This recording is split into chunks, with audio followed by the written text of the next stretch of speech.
Наступна ситуація. Дід таране на Запорожцю Мерседес.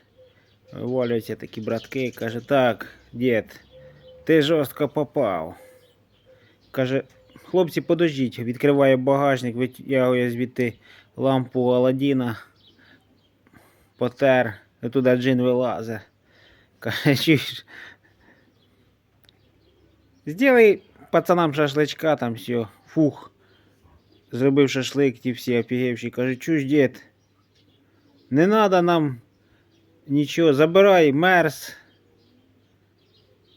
Отдай нам лампу. Дід отдав, ті такі од'їхали.